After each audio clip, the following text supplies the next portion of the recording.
សួស្តីអ្នកទាំងអស់គ្នាស្វាគមន៍មកកាន់វីដេអូថ្មីថ្ងៃនេះខ្ញុំមានវីដេអូថ្មីមួយចង់ចែករំលែកដល់អ្នកទាំងអស់គ្នា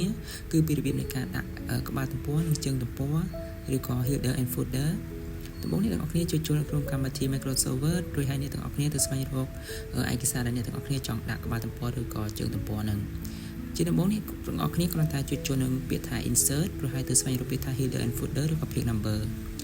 ឬមួយទៀតអ្នកទាំងអស់គ្នាមិនបាច់ចុចចូលនៅពាក្យថា insert ទេអ្នកទាំងអស់គ្នាគ្រាន់តែ double click ទៅលើជើងទំព័រឬក៏ក្បាលទំព័រក៏បានដែរពេលនោះវានឹង load ឲ្យយើងហើយបន្ទាប់មកអ្នកទាំងអស់គ្នាគ្រាន់តែចុចចូលនៅពាក្យថា page number គ្រាន់តែអ្នកទាំងអស់គ្នាចុចទៅbottom of page រួចហើយនឹងឃើញកន្លែងបង្ហាញ style ឲ្យយើងជាច្រើនអ្នកទាំងអស់គ្នាអាចរើសតាមអ្វីដែលអ្នកទាំងអស់គ្នាគិតថាវាស្អាតបានប៉ុណ្្នឹងហើយអ្នកទាំងអស់គ្នាគ្រាន់តែ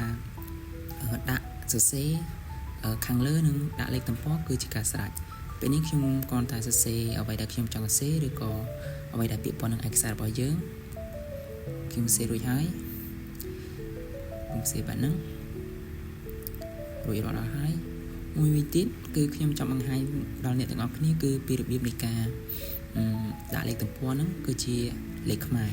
អ្នកទាំងអស់គ្នាត្រូវតែដាក់ជាលេខ1លេខ2ជាលេខហ្នឹងទៅលេខបែបហ្នឹងហើយខ្ញុំចង់បង្ហាញដល់អ្នកទាំងអស់គ្នាគឺពីរបៀបនៃការដាក់ជាលេខខ្មែរវិញជា font ខ្មែរអ្នកទាំងអស់គ្នាគ្រាន់តែស្លេចលើវាមួយមកស្លេចនៅលេខទំព័រហ្នឹងរួចអ្នកទាំងអស់គ្នាទៅ home វិញហើយទៅកន្លែងយើង font យើងទៅបដូរ font